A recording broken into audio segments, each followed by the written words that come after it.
Hi friends, அனைவருக்கும் வணக்கம். இது உங்கள் தமிழ் சோஷியல் மீடியா சேனல். நான் உங்கள் கார்த்திகேயன். இன்றைக்கி நம்ம ரொம்ப ஒரு சூப்பரான டாபிக் பார்க்குறோம். நம்ம எல்லாத்துக்குமே மோஸ்ட்லி எல்லாருக்குமே பிடிச்ச ஒரு டிஷ்ஷான பிரியாணியோடைய ஹிஸ்ட்ரி என்ன, அது எங்கேருந்து தோன்றுச்சு, அது எத்தனை வகையாக பிரிஞ்சிருக்கு, உலகம் பூராவும் சரி இல்லை இந்தியாவுக்குள்ளேயும் சரி எத்தனை வகையான பிரியாணி அவைலபிளாக இருக்குது, அது எப்படி தோன்றுச்சுன்ற ஒரு சுவாரஸ்யமான சில விஷயங்கள் இன்னும் நம்மளுக்கு தெரியவே தெரியாத பல விஷயங்கள் உங்களுக்காக நான் தேடி கொண்டு வந்திருக்கேன். ஸோ அதை பற்றி நம்ம டீட்டெயிலாக பார்க்கலாம். வாங்க வீடியோக்குள்ளே போகலாம்.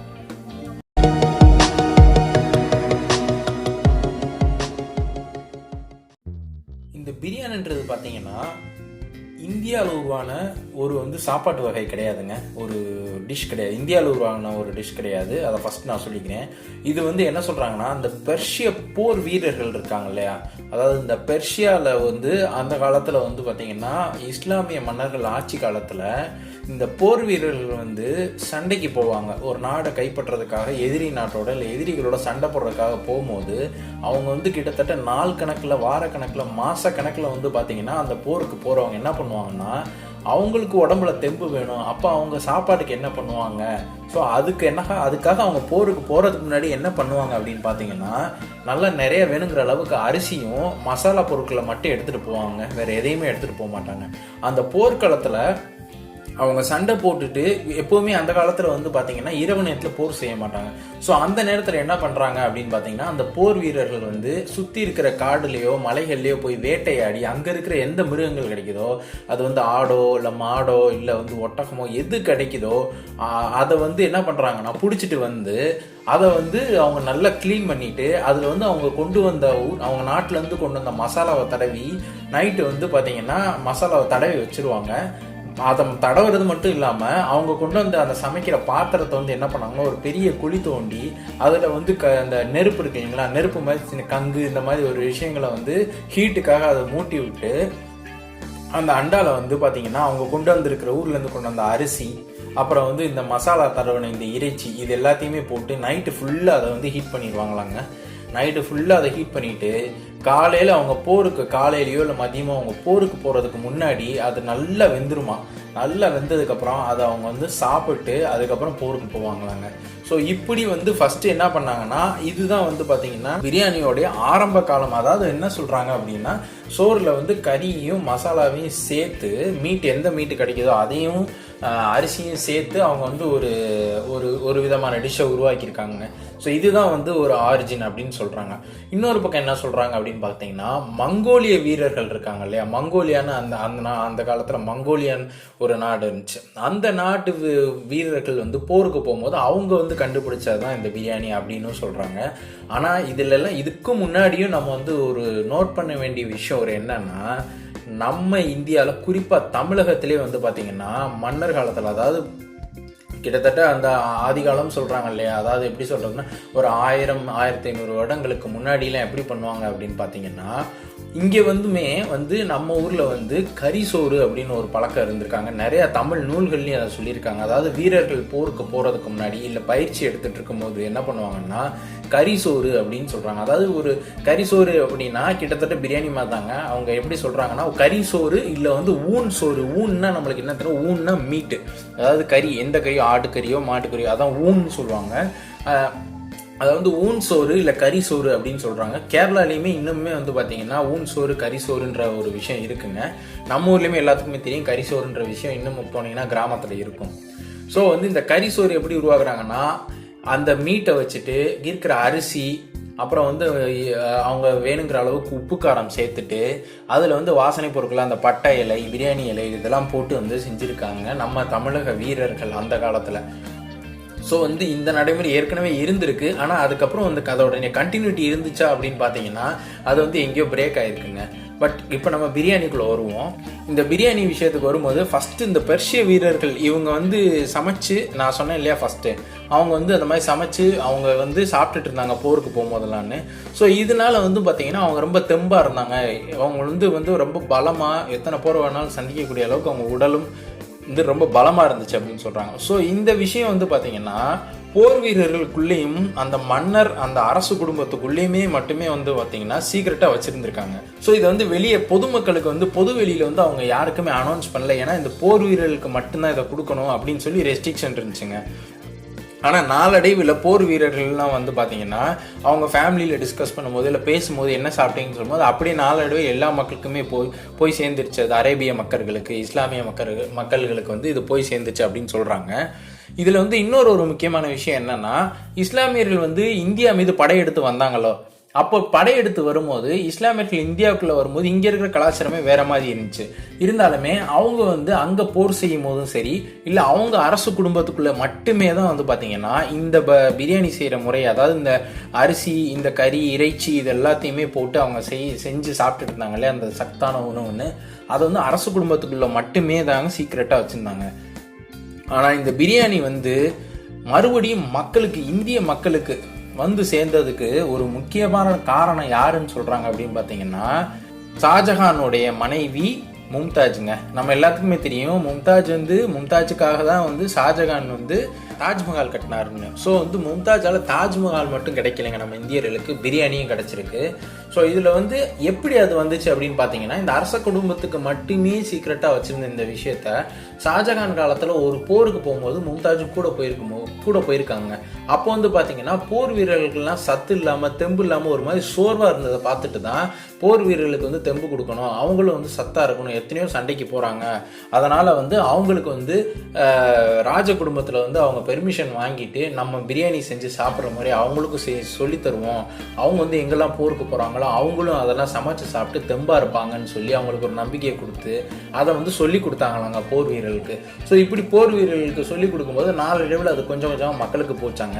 ஸோ இதே மாதிரி டெல்லியை மட்டுமே, அதாவது வடக்கில் வந்து மட்டுமே ஆட்சி செய்த இஸ்லாமியர்கள் கொஞ்ச நாளில் வந்து பார்த்தீங்கன்னா தெற்கு பக்கமும், அதாவது பார்த்தீங்கன்னா இந்த ஹைதராபாத் நிசாம், அப்புறம் வந்து இந்த ஆற்காடு நவாபு, கர்நாடகா பெங்களூர் பகுதியாண்ட திப்பு சுல்தான், ஸோ இந்த மாதிரி வந்து நிறைய இஸ்லாமியர்கள் வந்து தெற்கு பக்கமும் வந்து படையெடுத்து நம்ம மன்னர்களை அடித்து ஆட்சி செஞ்சாங்க. அந்த மாதிரி அவங்க ஆட்சி செய்யும் போது அங்கேயுமே வந்து பார்த்தீங்கன்னா அவங்க அரச குடும்பத்துக்குள்ள மட்டுமே வந்து அவங்க வந்து அந்த பிரியாணி செய்யும் முறையை வந்து அவங்க அரச குடும்பத்துக்கும் வீரர்களுக்கும் மட்டுமே வந்து அதை பழக்கப்படுத்திட்டு இருந்தாங்க. கொஞ்சம் வருஷத்துக்கு அப்புறம் வந்து பார்த்தீங்கன்னா இந்த பிரிட்டிஷ் வந்து நம்மளை ஆட்சி செய்ய ஆரம்பிச்சாங்களே, அப்போ வந்து ஹைதராபாத் நிசாம் இருக்கார் இல்லைங்களா, அவங்க என்ன பண்ணாங்கன்னா பிரிட்டிஷோட ஒரு இணக்கமான ஒரு ஃப்ரெண்ட்ஷிப் வச்சுக்கணும் அப்படின்ற என்ன பண்ணாங்கன்னா, நம்மளுக்கு வந்து பார்த்தீங்கன்னா மேக்ஸிமம் வந்து வெஸ்டர்ன் கண்ட்ரிஸ், இந்த பிரிட்டிஷ் இந்த மாதிரி வெஸ்டர்ன் கண்ட்ரிஸ், பிரான்ஸ், ஜெர்மனி இப்படிலாம் இருக்கிறவங்க வந்து பார்த்தீங்கன்னா அதிகமாக வந்து அவங்க வந்து காரம் சேர்த்துக்க மாட்டாங்க. மேக்ஸிமம் அவங்க ஃபுட்டில் வந்து பார்த்தீங்கன்னா மில்க்கு, இந்த பட்டரு, சீஸ் இந்த மாதிரி ஐட்டமாக தான் சேர்த்துப்பாங்க.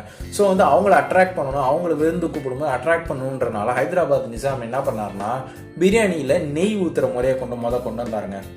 ஸோ அதான் வந்து ஃபஸ்ட்டு பிரியாணியில் நெய் ஊற்றுற முறை வந்துச்சுன்னு சொன்னாங்க. அந்த ஃப்ளேவர் வந்து ரொம்பவே எல்லாத்தையுமே அட்ராக்ட் பண்ணிச்சுங்க. ஸோ இப்படி வந்து ஹைதராபாத் நிசாம் வந்து அவர் ஒரு வகையை உருவாக்குனார். இதே மாதிரி வந்து பார்த்தீங்கன்னா ஆற்காட்டில் வந்து ஒரு ஆற்காடு இருக்குது பார்த்தீங்கன்னா, நம்ம தமிழ்நாட்டில் ஆற்காடு, அங்கேயுமே வந்து ஒரு புது வகையான பிரியாணி, ஆற்காடு நவாப் வந்து அவங்க ஒரு புது வகையான ஒரு பிரியாணியை செய்ய ஆரம்பித்தாங்க அவங்க டேஸ்ட்டுக்கு ஏற்ற மாதிரி. ஸோ இப்படியா வந்து பல கிளைகளாக பிரிஞ்சு பல வெரைட்டியாக வந்துச்சுங்க பிரியாணி. ஸோ இப்படி வந்து பல வெரைட்டியாக வந்த பிரியாணி வந்து அப்புறம் வந்து நம்ம சுதந்திரம் அடைஞ்ச பிறகு என்ன ஆச்சு அப்படின்னு பார்த்தீங்கன்னா, அந்த உதாரணத்துக்கு இந்த ஹைதராபாத் நிசாம் வீட்டில் வந்து வேலை செஞ்சுட்டு இருந்தாங்க இல்லையா, அந்த சமையல்காரங்க போர் வீரர்களுக்கும் அரசு குடும்பத்துக்கு மட்டுமே சமைச்சு கொடுத்துட்டு இருந்தவங்க தனியாக வந்து பார்த்தீங்கன்னா தங்களும் வந்து ஒரு ஹோட்டல் வைக்கணும் அப்படின்றனால, இந்த தங்களும் ஹோட்டல் வைக்கும்போது நாங்கள் மன்னருக்கு சமைச்சு கொடுத்த பரம்பரை, நாங்கள் வந்து மன்னருக்கு பிரியாணி செஞ்சு கொடுத்துருக்கோம், அதை உங்களுக்கு செஞ்சு கொடுக்குறோன்னு சொல்லி விளம்பரப்படுத்தி அவங்க வந்து எல்லாருக்குமே ரீச் ஆகிற மாதிரி பண்ணாங்க. அதே தாங்க இந்த ஆற்காடில் வந்து நவாபுக்கு பண்ணி கொடுத்தவங்களும் தனியாக வந்து பிரியாணி ஆரம்பித்து ஆற்காடு பிரியாணின்னு சொல்லி வச்சு அதையும் மக்கள் மத்தியில் பிரபலப்படுத்துகிறாங்க. ஸோ இதில் வந்து இந்த வாசனையும் டேஸ்ட்டும் பிடிச்சி போன நிறைய பேர் வந்து பார்த்தீங்கன்னா அந்த காலத்தில் வந்து வெஜிடேரியனாகவும் கொஞ்சம் பேர் இருந்தாங்க. ஸோ அவங்க வந்து அவங்க ஸ்டைலுக்கு ஏற்ற மாதிரி என்ன பண்ணாங்கன்னா இந்த காளானை சேர்க்கறது, இந்த காய்கறி சேர்க்கறது, உருளைக்கிழங்கு சேர்க்கறது அப்படின்னு சொல்லிட்டு பன்னீர் சேர்க்கறது. ஸோ அவங்களுக்கு ஏற்ற மாதிரி வந்து பார்த்தீங்கன்னா அது வரைக்குமே நான்வெஜ்ஜாக இருந்த அந்த பிரியாணியை வெஜிடேரியனாகவும் அவங்களுக்கு ஏற்ற மாதிரி கன்வெர்ட் பண்ணி அவங்க வந்து அவங்க ஃப்ளேவருக்கு வந்து அதை பார்த்தீங்கன்னா மாற்றிக்கிட்டாங்க. ஸோ இப்படி தாங்க பிரியாணியில் பல்வேறு வகை பிரியாணி வந்து உருவாச்சு. இன்றைக்கி வந்து சொல்லப்போனால் பிரியாணி வந்து எல்லாத்துக்குமே வந்து பார்த்தீங்கன்னா வெஜ்ஜு சாப்பிட்றவங்களும் சரி, நான்வெஜ் சாப்பிட்றவங்களும் சரி, இந்த பிரியாணின்றது வந்து பார்த்திங்கன்னா அந்த பேரை கேட்டோன்னே நம்மளுக்கு வந்து எச்சி ஊற ஆரம்பிச்சிடும். ஸோ அந்த அளவுக்கு எல்லார் வாழ்க்கையிலுமே ஒரு அங்கமாக வச்சுட்டு இருக்கு. ஸோ இப்படிப்பட்ட பிரியாணி என்னென்ன வெரைட்டிஸில் இருக்குது அப்படின்றத பார்க்கலாம். நம்ம ஃபஸ்ட்டு வந்து பார்த்திங்கன்னா ஒரு விஷயம் நான் கிளியராக சொல்லிக்கிறேன். அதாவது வந்து பார்த்தீங்கன்னா நம்ம தமிழ்நாட்டை பொதுவாக எடுத்துக்கிட்டிங்க அப்படின்னா தமிழ்நாட்டோட தெற்கு பகுதியில், அதாவது பார்த்தீங்கன்னா இந்த திண்டுக்கல், மதுரை, விருதுநகர், தூத்துக்குடி இந்த மாதிரி இடங்கள்லாம் பார்த்தீங்கன்னா கோவில்பட்டியிலலாம் இந்த மாதிரி தெற்கு தமிழ்நாட்டில் வந்து சவுத் தமிழ்நாட்டில் வந்து பார்த்தீங்கன்னா நம்ம வந்து பொதுவாக இந்த யூஸ் பண்ணக்கூடிய பாஸ்மதி அரிசி யூஸ் பண்ண மாட்டாங்க. சீரக சம்பா அப்படின்னு சொல்லிட்டு ஒரு அரிசி யூஸ் பண்ணுவாங்க. இதுவே வந்து நீங்கள் எந்த பக்கம் வடக்கு தமிழ்நாடு வந்தீங்கன்னா, நார்த் தமிழ்நாடு வந்தீங்கன்னா ஆம்பூர், அப்புறம் வந்து பார்த்தீங்கன்னா இந்த பக்கம் வந்து சென்னை, இந்த மாதிரி பகுதிகளெலாம் பார்த்தீங்கன்னா மேக்ஸிமம் வந்து பார்த்தீங்கன்னா பாஸ்மதி அரிசி தான் யூஸ் பண்ணுவாங்க. ஸோ ஆற்காடு இந்த மாதிரி இடத்துலலாம் வந்து பார்த்தீங்கன்னா பாஸ்மதி அரிசி தான் யூஸ் பண்ணுவாங்க. ஸோ இது வந்து பார்த்தீங்கன்னா தமிழ்நாடுக்குள்ளே இருக்கிற ஒரு வேரியேஷன் பிரியாணிக்குள்ளே. இப்போ நான் என்னென்ன டிஃப்ரெண்ட் டைப்ஸ் ஆஃப் பிரியாணி இருக்குது அப்படின்றத சொல்கிறேன். அதில் எல்லாமே என்ன ஸ்பெஷல் அப்படின்றதையும் உங்களுக்கு நான் சொல்கிறேன். ஃபஸ்ட்டு நம்ம வந்து ஹைதராபாதி பிரியாணியை பொறுத்த வரைக்கும் எப்படின்னா இதில் வந்து 2 வகையாக பிரிக்கலாங்க. இந்த ஹைதராபாத் பிரியாணியில் கச்சி பிரியாணி, இன்னொன்று வந்து பக்கி பிரியாணி அப்படின்னு சொல்கிறாங்க. இந்த கச்சி பிரியாணி அப்படின்னா என்னென்னா நைட்டே வந்து பார்த்தீங்கன்னா அந்த இறைச்சிரிகளை அந்த மீட், அது ஆடோ இல்லை மாடோ இல்லை சிக்கனோ எதாக இருந்தாலுமே அந்த மீட்டில் வந்து பார்த்தீங்கன்னா மசாலா தடவி நைட்டு ஃபுல்லாக ஊற வச்சுட்டு அடுத்த நாள் வந்து பார்த்தீங்கன்னா அரிசியோடு சேர்த்து சமைக்கிற முறை வந்து பார்த்தீங்கன்னா கச்சி பிரியாணி அப்படின்னு சொல்கிறாங்க. இந்த பக்கி பிரியாணி அப்படின்னா என்னென்னா இன்ஸ்டண்ட்டாகவே மசாலாவை வந்து பார்த்திங்கன்னா இன்ஸ்டண்ட்டாக கறி மேலே இறைச்சி மேலே தடவி அதை வந்து பார்த்திங்கன்னா அரிசியோட கலந்து உடனே சமைக்கிறது வந்து பார்த்திங்கன்னா பக்கி பிரியாணி அப்படின்னு சொல்கிறாங்க. ஸோ இது 2 வகையான பிரியாணி இருக்காங்க ஹைதராபாத்தில். இதில் என்ன ஹைலைட் அப்படின்னு பார்த்தீங்கன்னா இவங்க பிரியாணியில் வந்து குங்குமப்பூவும் தேங்காய் பாலும் சேர்ப்பாங்க. ஸோ அது வந்து ஒரு வித்தியாசமான ஒரு ஃப்ளேவரை கொடுக்குது. ஸோ அதுவே டேஸ்ட்டை தூக்கி கொடுக்குங்க. அடுத்து வந்து இன்னொரு பிரியாணி என்ன அப்படின்னு பார்த்தீங்கன்னா தலசேரி பிரியாணிங்க. இது வந்து பார்த்தீங்கன்னா மேக்ஸிமம் தலசேரி பிரியாணின்றது கேரளாவில் நிறைய இடத்துல நம்ம பார்க்கலாம். இதில் என்ன ஹைலைட் அப்படின்னு பார்த்தீங்கன்னா இவங்க வந்து பாஸ்மதி அரிசி யூஸ் பண்ண மாட்டாங்க. நான் ஏற்கனவே சொன்ன மாதிரி கீமா அரிசி அப்படின்னு சொல்லிட்டு ஒன்று யூஸ் பண்ணுறாங்க. ஸோ அந்த அரிசியை யூஸ் பண்ணி நல்லா கறியை மீட்டை வேக வச்சுட்டு அவங்க வந்து என்ன பண்ணுறாங்கன்னா முந்திரி, திராட்சை இதெல்லாம் சேர்த்து வந்து அது ஒரு புது ஃப்ளேவராக அவங்க வந்து அது மாதிரி கஸ்டமைஸ் பண்ணி அவங்க சமைக்கிறாங்க. அது வந்து தலசேரி பிரியாணி. அடுத்து வந்து பார்த்தீங்கன்னா லக்னோயி பிரியாணி. இந்த லக்னோயி பிரியாணியில் என்ன ஸ்பெஷல் அப்படின்னு பார்த்தீங்கன்னா இதுதான் வந்து பார்த்தீங்கன்னா பெர்ஷியன் ஸ்டைல் பிரியாணி அப்படின்றாங்க.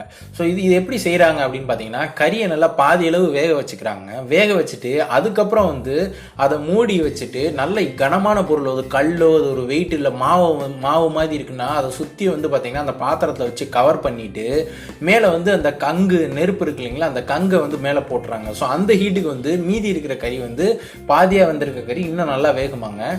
இதில் வந்து பார்த்தீங்கன்னா நான் மேக்ஸிமம் வந்து வெஸ்டர்ன் கண்ட்ரீஸில் யூஸ் பண்ணக்கூடிய, அரபிக் கண்ட்ரீஸில் யூஸ் பண்ணக்கூடிய மசாலா தான் யூஸ் பண்ணுறாங்க. ஸோ வந்து நம்ம நார்மலாக சாப்பிட்ற பிரியாணியை விட அதில் வந்து காரம் கம்மியாக தான் இருக்கும்னு சொல்கிறாங்க. பட் ஆனால் டேஸ்ட் வந்து ரொம்ப சூப்பராக இருக்கும் அப்படின்னு சொல்கிறாங்க. ஸோ இதெல்லாம் வந்து பார்த்தீங்கன்னா நம்ம வந்து நார்த்தனில் பார்த்தோம். இப்போ தமிழ்நாட்டில் வந்து பார்த்தீங்கன்னா திண்டுக்கல் பிரியாணி இருக்குங்க. இந்த திண்டுக்கல் பிரியாணியில் மேக்ஸிமம் நம்ம நிறைய பேர் தெரிஞ்சிருக்கும், இருந்தாலும் சொல்கிறேன். திண்டுக்கல் பிரியாணியில் என்ன ஸ்பெஷல் அப்படின்னு பார்த்தீங்கன்னா இவங்க யூஸ் பண்ணுறது வந்து சீரக சம்பா அரிசிங்க. ஸோ வந்து சீரக சம்பா அரிசி வந்து பார்த்தீங்கன்னா நீளமாக இருக்காது, குட்டி குட்டியாக தான் இருக்கும். அந்த அரிசியில் என்ன ஒரு ஸ்பெஷாலிட்டினா அதோடைய டேஸ்ட்டே வந்து பார்த்தீங்கன்னா ஃப்ளேவரே வேறு மாதிரி எடுத்து கொடுக்கும். அண்ட் ஆல்சோ இதில் வந்து இந்த திண்டுக்கல் ஸ்டைல் பிரியாணியில் வந்து பார்த்தீங்கன்னா மிளகு பொடி வந்து அதிகமாக சேர்ப்பாங்க. அண்ட் ஆல்சோ வந்து இதில் வந்து பெரிய பீஸ் கறி நம்ம பார்க்கவே முடியாதுங்க, சின்ன சின்ன பீஸாக தான் இருக்கும். ஸோ வந்து சின்ன பிள்ளைங்களுக்குலாம் வந்து சாப்பிட்றதுக்கு ரொம்ப ஃபேவரட்டானது, ஸோ சீக்கிரம் செமிக்கக்கூடியது அப்படின்னு சொல்கிறாங்க. அடுத்து வந்து பார்த்தீங்கன்னா ஆம்பூர் பிரியாணிங்க. நம்ம ஆம்பூர் வந்து பார்த்தீங்கன்னா சென்னை டு பெங்களூர் போகிற வழியில் இருக்கிற இந்த ஆம்பூர் பிரியாணியில் என்ன ஒரு ஹைலைட் அப்படின்னு பார்த்தீங்கன்னா இவங்ககிட்ட வந்து பார்த்தீங்கன்னா கிட்டத்தட்ட ஒரு இந்த அவங்க சமைக்கிறதுல வந்து புதினாவும் கொத்தமல்லியும் அதிகமாக போடுவாங்க, அது ஒரு ஸ்டைலு.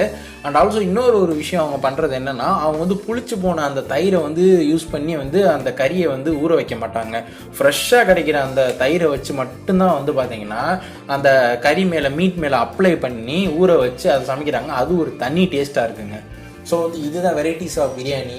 ஸோ வந்து நம்ம எல்லாத்துக்குமே பிடிச்ச பிரியாணியை பற்றி இன்றைக்கி நான் உங்களுக்கு வந்து அதோடைய ஸ்டோரியும் அது வந்து எப்படி அது வந்துச்சு நம்ம நாட்டுக்கு அண்ட் ஆல்சோ அதில் என்ன வெரைட்டிஸ் இருக்குன்றதையும் நான் உங்களுக்கு வந்து தெளிவாக சொல்லியிருக்கேன்னு நம்புகிறேன். ஸோ உங்களுக்கு இந்த வீடியோ பிடிச்சிருந்துச்சுன்னா லைக் பண்ணுங்கள், ஷேர் பண்ணுங்கள், கமெண்ட் பண்ணுங்கள். மறக்காமல் நம்ம சேனலை சப்ஸ்கிரைப் பண்ணிவிட்டு பக்கத்துலேயே இருக்கக்கூடிய பெல் ஐக்கானை ப்ரெஸ் பண்ணுங்கள். அப்போ தான் நான் போடக்கூடிய எல்லா வீடியோவும் வந்து பார்த்தீங்கன்னா உங்களுக்கு நோட்டிஃபிகேஷனில் வரும். அடுத்து ஒரு இன்ட்ரெஸ்டிங்கான வீடியோவோட நான் வர்றேன். அனைவருக்கும் நன்றி, வணக்கம். Thank you all.